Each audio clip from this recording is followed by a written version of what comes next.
Capítulo 1. Repetição de comportamentos de identificação primária, conformidade versus autonomia. Muitos de nós gostam de criar, experimentar, viajar, aprender, crescer, tornar-se alguém. Mas existem pessoas que, além de não conseguir enfrentar esses desafios e aventuras, são incapazes até de imaginar tal coisa. Esses indivíduos agarram-se à crença de que a única maneira realmente boa e correta de levar a vida é seguir precisamente os passos de outrem, frequentemente dos pais. Essa imitação dos pais é conhecida como identificação arcaica. A menininha que se equilibrava nos sapatos de salto da mãe cresce para se tornar uma adulta que forçosamente usará o mesmo tipo de sapato. O garoto cuja família sempre passava as férias numa choupana em Rainbow Lake, cresce e insiste em levar a família para a mesma choupana em Rainbow Lake, às vezes para a tristeza de sua atual família. Outros cozinham da mesma maneira que a mãe cozinhava, mesmo que os resultados possam ser aprimorados, vão para a mesma igreja, sinagoga ou mesquita, frequentam o mesmo teatro e, às vezes, até moram na mesma casa. Para esses indivíduos, tanto na vida real quanto na íntima, não há espaço para mudança, para inovação, não há espaço sequer para a imaginação. Mas o que será que faz os indivíduos engajarem-se nesse comportamento repetitivo, nessa identificação arcaica, mesmo à custa do próprio eu? Se alguém lhes perguntasse, a resposta mais frequente seria: bem, é a maneira correta. Também é confortável e familiar, e mudar não é fácil. Crianças pequenas querem e precisam adquirir estrutura. Elas precisam de exemplos de comportamento. Elas buscam liderança nos pais. Então, o que há de errado nisso? Nada, claro. O que está errado, no entanto, é que alguns pais comunicam aos filhos que só a sua maneira de ser é a superior. A criança cresce acreditando que todos são inferiores a seus pais. Ninguém é tão bom ou tão correto quanto os pais. Para apoiar seu ponto de vista, esses pais podem zombar da permissividade, da polidez ou do estilo de vida dos outros. E isto é fato, mesmo quando coisas terríveis estão acontecendo no lar. Se os pais são esbanjadores comprando tudo que aparece na frente, a criança percebe que é dessa maneira que as coisas devem ser. Ela não tem noção de que os pais podem estar à beira da falência. Se os pais são alcoólatras e a casa é uma bagunça, então a criança entende que pais são assim e que é desse modo que os lares são. Se os pais são cruéis e punitivos, então a mensagem é que essa é a maneira de manter a disciplina e de frear os desejos perigosos e desregrados de alguém. Somente quando a criança cresce e observa outros estilos de vida, começa a questionar se o estilo de sua família é realmente o único ou se é o melhor. Trata-se de uma etapa normal do desenvolvimento, mas para famílias repressivas, como as que menciono aqui, é justamente neste ponto que batalhas terríveis se iniciam, batalhas que por vezes duram toda uma vida. Como se confrontar com pais tão dominadores e controladores? A criança fica apavorada. É um medo real e imenso, porque envolve a única coisa que nós precisamos e pela qual ansiamos, o amor. Se a atitude da família pouco amorosa determina que só posso gostar de você se você for igual a mim, a criança entende que só poderá ser amada sendo os próprios pais, não ela mesma. E assim começa a se desenvolver o estilo de vida repetitivo da identificação arcaica, identificação absoluta com os pais. Isto por si só já é uma tragédia e tanto. A próxima tragédia é que a criança adulta começa agora a fazer o que os pais faziam, sempre tentando alcançar o amor, comportando-se exatamente como eles. É uma maneira triste de viver a vida, e o trabalho com pessoas oprimidas me mostrou que é um modo de viver difícil de ser mudado. A criança em fase de crescimento não poderia arriscar-se a ser ela mesma, porque isto traria rejeição e raiva. A criança adulta leva isso adiante. Mas há outra batalha subjacente acontecendo. Aqueles que imitam os pais renegam e acobertam um desejo real de se libertar. Eu quero muito me libertar. Quero tanto ser livre. E fico possesso com você por não me permitir a liberdade. Mas eu preciso de você. Sem você fico sozinho. Sei como consertar isso. Serei exatamente como você, exatamente da maneira que você quer que eu seja e assim você me amará. Nem você nem eu saberemos quanto o odeio, quanto quero me ver livre de você. É apavorante e triste também. E porque a maneira deles está correta e a dos outros está errada, aqueles que repetem essas identificações primárias caem no mesmo padrão. O mundo deles é o melhor dos mundos, as regras de comportamento deles são as corretas e apropriadas. Mas então, como esses indivíduos conseguem fazer terapia? E por que um indivíduo como esses chega a pensar em fazer terapia? Afinal, ele está agindo do modo que considera correto. Às vezes a pessoa vem para a terapia por causa de conflitos causados por forças externas, o simples fato de conhecer pessoas ou mesmo de se apaixonar. O ser amado pode pensar e agir diferentemente de sua família original, pode questionar os modelos e valores daquela família. Isso pode começar a minar aquele ponto de vista aceito e adotado por anos. O que acontece a seguir é uma imensa confusão interior e, com isso, uma grande tensão no relacionamento com a família de origem. Embora seja assustador, pode ser um bom começo. Geralmente nesse ponto, o indivíduo fica paralisado. Ele não consegue continuar reprimindo o impulso em direção à liberdade. Mesmo que não vá adiante, voltar atrás é impossível. O que fazer? Alguns movem-se para os lados. Começam a agir de modo passivo-agressivo, externamente concordam e aceitam as críticas aos pais, mas por dentro ficam se corroendo. Este embate gera consequências para o indivíduo e para o relacionamento com a família. Talvez seja nesse ponto que alguns indivíduos resolvem recorrer à terapia. Às vezes os próprios pais determinam a terapia, na esperança de que endireite a criança, leve a criança a se conformar. Eles acreditam que o tratamento vai fazer com que a criança pare de se comportar daquele modo e se torne obediente e passiva. Lembro-me de Valerie, uma atraente e jovem esposa que trabalhava horas a fio, em troca de uma pequena retribuição no negócio ultrapassado da mãe. Seu marido insistia para que ela deixasse o negócio e entrasse para o mundo das novas tecnologias, onde com sua formação seria bem-sucedida. Valerie não conseguia, e isso gerou brigas. Na cabeça de Valerie, não era o relacionamento com a mãe que a havia impelido para a psicoterapia, mas os conflitos no casamento. No transcorrer da terapia, Valerie manifestou a raiva que sentia do marido, que ganhava mais dinheiro trabalhando menos horas do que ela. Ela o considerava mimado, egoísta e alguém sempre à procura da saída mais fácil. Estava tomada por uma indignação justificada, sentindo que o árduo trabalho da mãe e o seu eram mais sagrados do que o estilo de vida fácil que o marido levava. Ele era bem-sucedido, respeitado em seu meio, e além de tudo, tinha horas livres. Conforme conversávamos, sua irritação contra o marido aumentava. Também se mostrou bastante irritada comigo por questionar sua posição.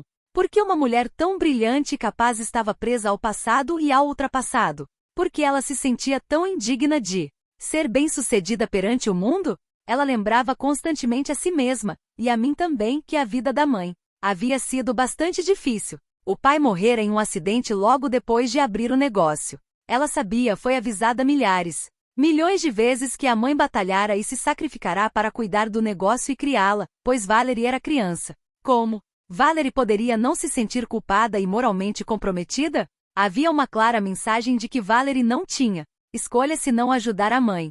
Se não se ajustasse com os desejos dela, seria uma ingrata que merecia ser desprezada. Mas também se ressentia de trabalhar horas a fio em um negócio que não gostava e ainda por uma pequena retribuição. No entanto, não conseguia admitir isso para si mesma. Valerie acreditava mesmo que a mãe era uma mártir. Eu lembrei-lhe que mártires geralmente são pessoas muito irritadas. Disse-lhe também que, de acordo com minha prática, não há argamassa mais poderosa que a culpa para subjugar uma criança a seus pais. A raiva é renegada e escondida enquanto a boa menina está no palco, interpretando o papel de boa menina. Valerie absorvia tudo em silêncio e lentamente. Ocasionalmente ela dizia da boca para fora que compreendia. Mas havia ainda um longo caminho até a mudança, porque a compreensão racional não é como a compreensão emocional do tipo que pode resultar em mudanças. Depois de alguns meses, senti-me à vontade para perguntar, caso essa também fosse a opinião de Valerie, como sua mãe havia permitido que ela se casasse. Timidamente, ela revelou que a mãe gostava do seu marido e havia encorajado o relacionamento entre eles. Valerie admitiu que não entendia por que a mãe mostrava-se tão condescendente naquele relacionamento, quando sempre fora contra todos os homens com quem ela saíra. Chegou ali passar pela cabeça que aquilo era bem estranho, mas não conseguiu descobrir nada. A aprovação da mãe contribuiu para impulsionar uma relação que Valerie hesitara em levar adiante, mas que acabou em casamento. Ele e a família eram tão diferentes que eu achava que não pertencia àquele mundo. Foi quase por acidente que a mãe de Valerie deixou escapar que, como futuro marido de Valerie provinha de uma família próspera, ele poderia ajudar financeiramente o seu negócio. O aval de sua mãe baseou-se em suas próprias necessidades. Suas, não nas da filha. O reconhecimento da conduta exploradora da mãe, a ponto de aceitar o marido de Valerie não para o bem dela, mas por causa do próprio negócio, foi um duro golpe para Valerie. Além de perceber o que estava acontecendo, ela experimentou. Ela o absorveu. E ficou de fato arrasada. Depois disso Valerie realmente compreendeu até que ponto havia levado a vida em função da mãe. E foi então que as coisas começaram a mudar. Após algum tempo, não de imediato, ela conseguiu se libertar do domínio materno, mas não sem uma discussão em que foi acusada e ameaçada inclusive de ser renegada. Ainda assim Valerie não se abateu. Começou a procurar um emprego. Finalmente ela conseguiu romper o elo com a mãe e encontrar um emprego mais gratificante e com um salário muito melhor. Continuou ajudando financeiramente a mãe, mas o vínculo sufocante foi desfeito. Valerie correu o risco de perpetuar essa ligação nociva com a mãe, e também de repeti-la com outras pessoas, com o marido e com algum filho que viesse a ter. Ela poderia ter se tornado a esposa e mãe martirizadas e exasperadas como sua mãe. Ela poderia ter vivido com uma culpa paralisante, poderia ter se indignado com qualquer um que levasse uma vida mais fácil do que ela e a mãe. Tudo se encaminhava para isso quando ela começou a terapia. Seu casamento poderia ter-se dissolvido facilmente e seu futuro teria sido estreitar o vínculo com a mãe. O preço por separar-se da mãe foi alto.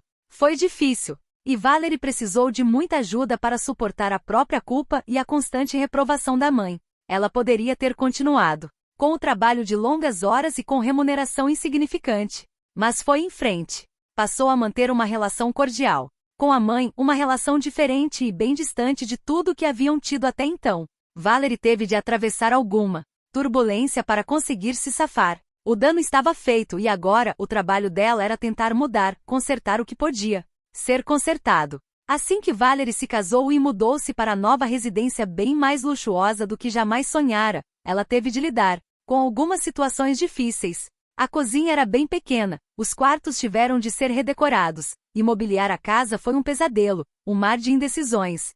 Ela escolhia e depois cancelava tudo, e então voltava atrás. Valerie não se permitia apreciar o novo estilo de vida com prazer. A mudança no relacionamento com a mãe surtiu bom resultado. Valerie tornou-se uma pessoa independente, automotivada. Ela não sofria mais com dúvidas existenciais, nem com a culpa que convivera grande parte da vida. Estava pronta para dedicar-se ao casamento e ao novo emprego. Foi um final bastante feliz. A história de Mary é diferente. Mary estava completamente presa à sua família de origem e particularmente à mãe. A mãe acreditava que a família estava em primeiro lugar e que todos os tipos de sacrifício deveriam ser feitos para manter sua inviolabilidade. Ensinou a Mary que qualquer coisa que afastasse a esposa do marido, e especialmente dos filhos, era algo ruim. Mas sua mãe não se casou com ele. Foi Mary quem se casou com ele. E Carlo, um bom homem, tinha ideias diferentes sobre família.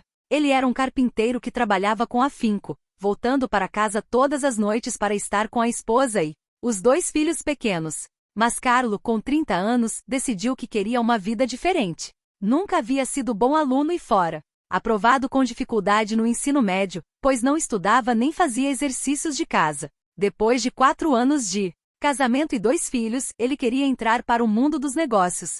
Sentia-se em desvantagem no quesito escolaridade e tinha vontade de se dedicar aos estudos e cursar uma faculdade. Antes de qualquer atitude, Carlo expôs seus planos a Mary e ela aceitou. Eles concordaram que seria difícil trabalhar o dia todo e estudar à noite, e competir com outros estudantes que já estavam mergulhados nos estudos. Mas ele estava muito motivado.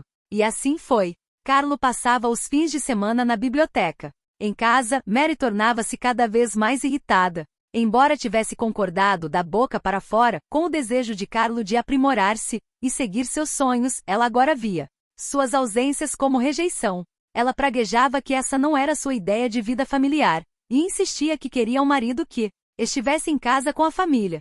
Basicamente, Mary se sentia ameaçada, com medo de que Carlo se envolvesse com outras mulheres que estivessem mais concentradas em suas carreiras. Ela também sentia que seria deixada de fora dessa vida na universidade e em algum momento no futuro da vida corporativa com a qual Carlo sonhava. Mas, mais do que isso, ela não conseguia se afastar daquilo que acreditava ser o papel de uma família de verdade, uma família como a de sua mãe. Ela se recusava a apoiar os esforços do marido, e arrastou-o para a terapia de casal. Nas sessões de terapia, ela não gostava de nada do que ouvia, ou talvez a verdade seja que ela não conseguia ouvir nada. Não ouvia as minhas perguntas. Não ouvia as minhas considerações. E, é claro, não queria ouvir nada de Carlo. Só queria me dizer que suas queixas eram compartilhadas por sua mãe e por seus irmãos. Só queria me contar que o comportamento de Carlo corroera sua concepção de família. Disse-me que Carlo era a ovelha negra da família e que estava farta disso. Ele, por sua vez, se sentia exilado e abalado. Acreditava que estava tentando amparar financeira e emocionalmente a família. Estava tentando melhorar sua condição de vida e a de sua família, a um custo muito alto para ele. Mas era tudo em vão. Ficou claro que Mary sempre tivera dificuldade com mudanças.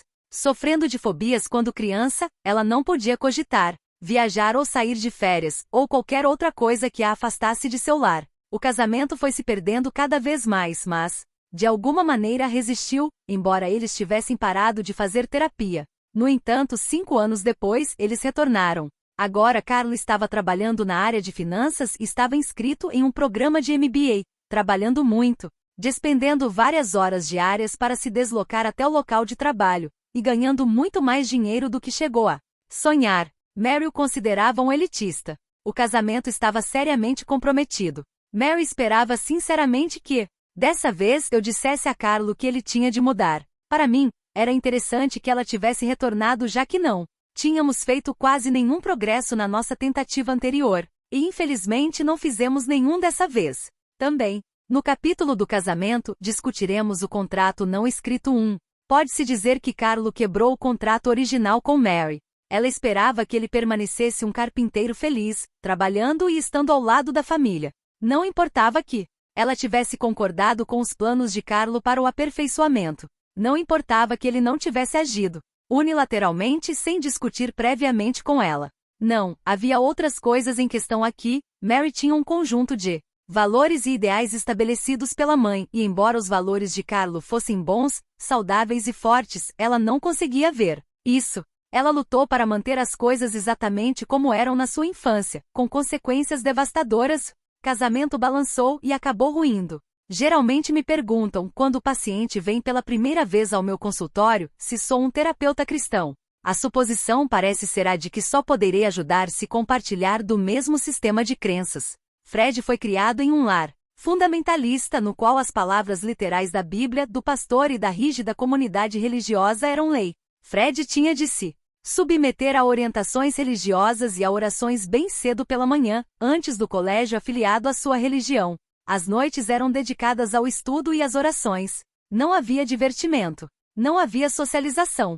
Seus pais eram extremamente severos, inflexíveis, e exigiam a submissão total do primogênito. Mas havia um problema. Fred era extremamente inteligente e curioso. Ele questionava. Havia coisas que ele não entendia. Ainda assim, quando fazia perguntas, além de ser silenciado, era repreendido.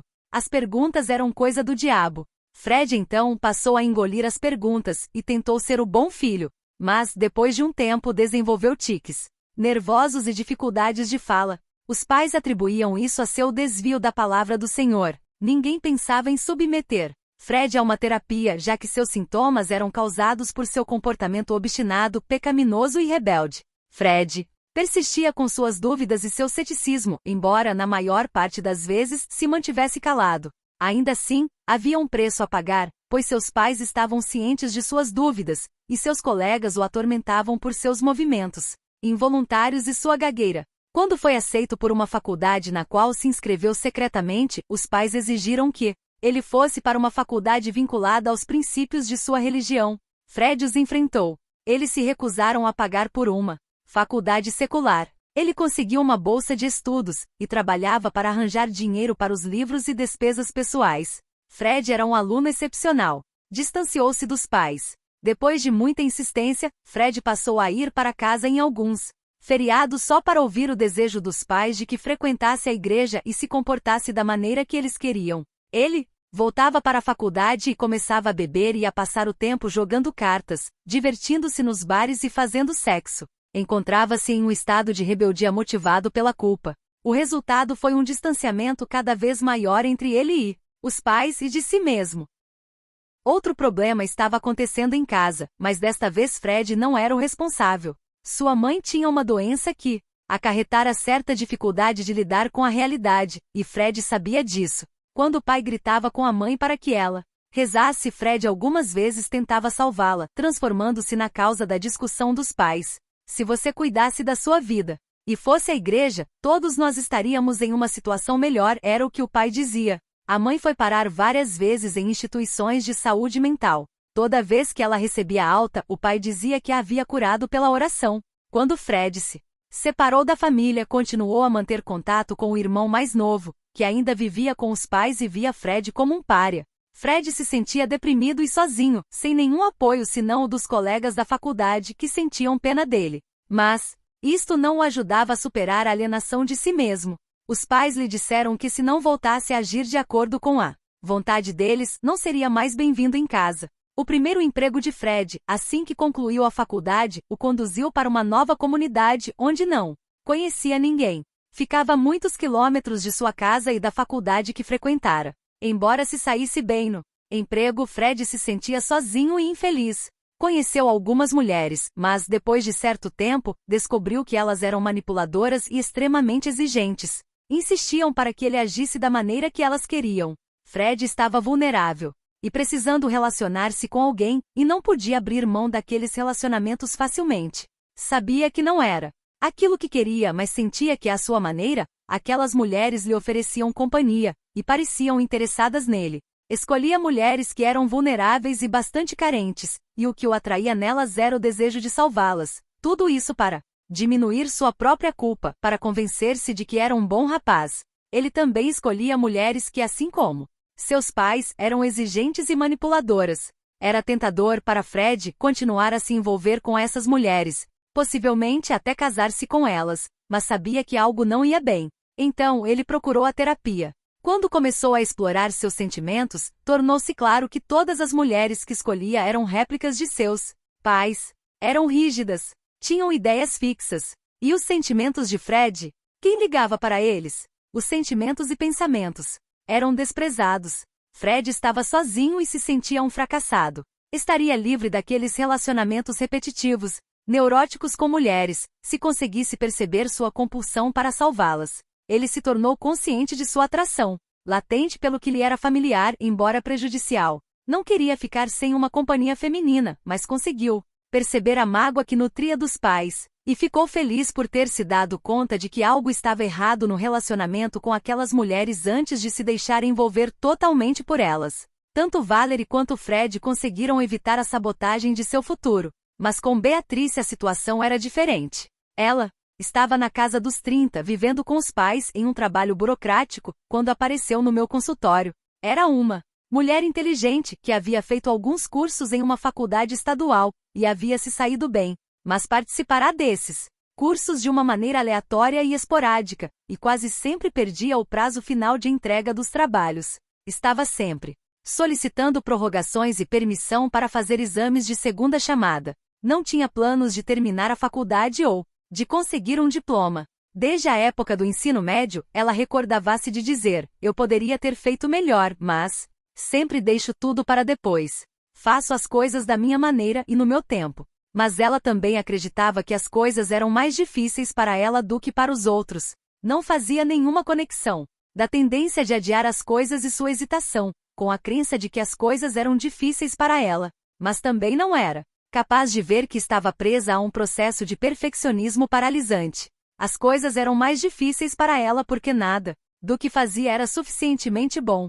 Ela não se permitia terminar nada porque sempre poderia ser melhor. O resultado era que nada tinha fim. Ela precisava estar acima da crítica, e tinha de ser perfeita. Tinha poucos amigos e sua vida resumia-se a seu trabalho e a sua numerosa família de avós, pais e irmãos, sobrinhas e sobrinhos. E aqui estava ela, a filha mais nova, e a única solteira. Estava deprimida e sozinha, e sentia que estava presa a uma rotina, mas não conseguia ver uma saída. Começava projetos apenas para abandoná-los depois. Quando alguém lhe sugeria alguma ideia para melhorar sua situação, ela não fazia nada para implementá-la. Seus pais expressavam sua decepção por ela não ser mais sociável, sair com homens, ou demonstrar mais iniciativa. mas frequentemente pediam que ela fizesse coisas para eles ou para a família. Ela cumpria a missão, fazendo as compras, limpando a casa e ainda servindo de babá. Era como se isso fosse o seu quinhão na vida e ela o aceitava passivamente. Não havia uma coação, mas uma velada expectativa. Minha mãe me comparava a pessoas que eram bem-sucedidas. Se eu fosse bem-sucedida em alguma coisa, meu pai expressava seu desagrado e minha mãe começava a brigar com ele. Nada do que eu faço agrada a meus pais, então por que devo perder tempo com isso? Havia outra tarefa cruel aguardando-a sorrateiramente no futuro, e Beatrice, ainda que não estivesse pronta para admitir, não poderia fazer nada a não ser tornar-se consciente de sua chegada. Como a filha mais nova de sua extensa família, com os pais ficando velhos, havia um entendimento tácito de que Beatrice cuidaria dos pais, substituindo-os em sua função. Em vez de sentir que era importante para sua família, sentia-se sobrecarregada de obrigações que não eram reconhecidas. Logo, no começo da terapia, Beatrice me contou um sonho. Pedi a um amigo que cantasse uma música. Ele cantou 3 músicas. Eu me surpreendi por ele conseguir cantar sob o comando de alguém. As associações dela evidenciavam o sentimento de que tinha de executar as coisas em casa sob comando, e que se fosse bem-sucedida surpreenderia os outros. A crença era de que ela não podia ser bem-sucedida porque interpretava a expectativa dos outros como comando. Isto despertava suas defesas passivo-agressivas, e ela não tentava nada. Outro sonho esclarecedor. Algo está preso na minha garganta. Estou tossindo. Alguém bateu nas minhas costas. Durante a noite eu morri. Estava sangrando há bastante tempo. Beatrice estava se engasgando até a morte. Estava reprimindo seus sentimentos havia muito tempo, e um tapinha nas costas não conseguiria aliviar a sensação de estrangulamento. Ninguém parecia avaliar seu sofrimento e cada um percebia suas queixas como algo insignificante. Em concordância com algo está preso na minha garganta, Beatrice comentou que gostava de colecionar quinquilharias, objetos sem valor, e que não conseguia se desvencilhar de nada. Ela acumulava tudo, seu quarto era uma bagunça e não conseguia abrir mão de nada, até de coisas que não tinham nenhuma serventia. Além disso, disse estar constantemente de dieta, ganhando e perdendo peso. Às vezes comia tudo que estava à sua frente, e se ganhasse peso, entrava numa dieta rígida até emagrecer novamente. Ela reprimia seus sentimentos até que estivesse prestes a explodir, e então fazia tudo novamente. Os mecanismos de defesa passivo-agressivos dela se manifestaram na terapia. Seu objetivo era traçar um paralelo da sua frustração decepcionando-me. Ela queria progredir, mas era mais importante para ela não ir a lugar algum. E aqui estava o dilema, a batalha entre assentir às exigências do status quo dos pais e aceitar a mudança, isto é, manter-se fiel à aceitação estranguladora e paralisante dos pais, ou ser capaz de passar de um estado para outro e se identificar com as forças da mudança. Beatrice se identificava com o pai, um homem que passou a vida trabalhando em um empreendimento arriscado. Obstinada e teimosamente, ele tentou provar que conseguiria bons resultados de um negócio falido, e à medida que se fixava nesta ideia, arrastou a família para baixo com ele. Beatrice seguiu o exemplo. Dava 2 passos para a frente e 2 para trás sem chegar a lugar algum, sentindo-se incapaz de tentar qualquer coisa nova ou diferente. A falência do pai foi a sua falência, e a falência da terapia e do terapeuta. Quando conseguia dar 2 passos adiante, o pai negava o avanço. Ao mesmo tempo, ele a criticava por continuar no caminho para lugar algum, o que equiparava a filha a ele. Beatrice fez algum progresso, mas um progresso tão lento e tão dolorido que foi difícil perceber e partilhar. Muitos passos adiante, inúmeros passos para trás.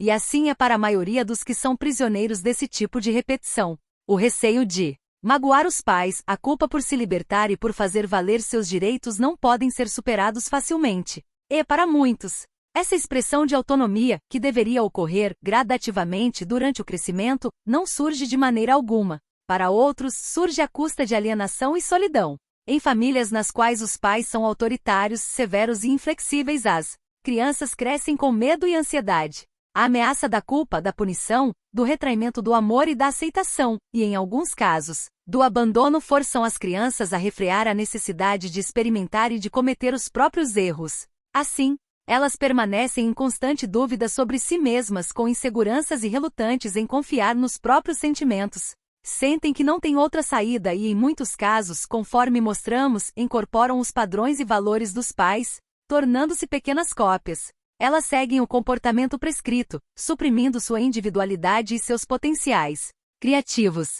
Afinal, a censura é inimiga da criatividade. Uma estrada longa e árdua, mas em direção oposta a esse comportamento repressivo e repetitivo. O problema é que muitos de nós obtêm mais ganhos se mantiver o status quo do que se partir para a mudança. Sabemos, sentimos, queremos mudar. Não gostamos do modo que as coisas são, mas a perspectiva de causar transtorno na nossa estabilidade e no que nos é familiar é muito assustadora. Obtemos ganhos secundários com nosso sofrimento e não podemos arriscar nos livrar deles. Lembro-me de uma conferência da qual participei sobre hipnose. Um casal de idosos se apresentou. A mulher se locomovia com o auxílio de um andador e o marido, com quem estava casada havia muitos anos, segurava-lhe o braço enquanto ela andava. Fisicamente não havia nada de errado com as pernas ou com o corpo que justificasse sua incapacidade de andar. O professor, um especialista com vasta experiência em psiquiatria e hipnose, tentou hipnotizá-la.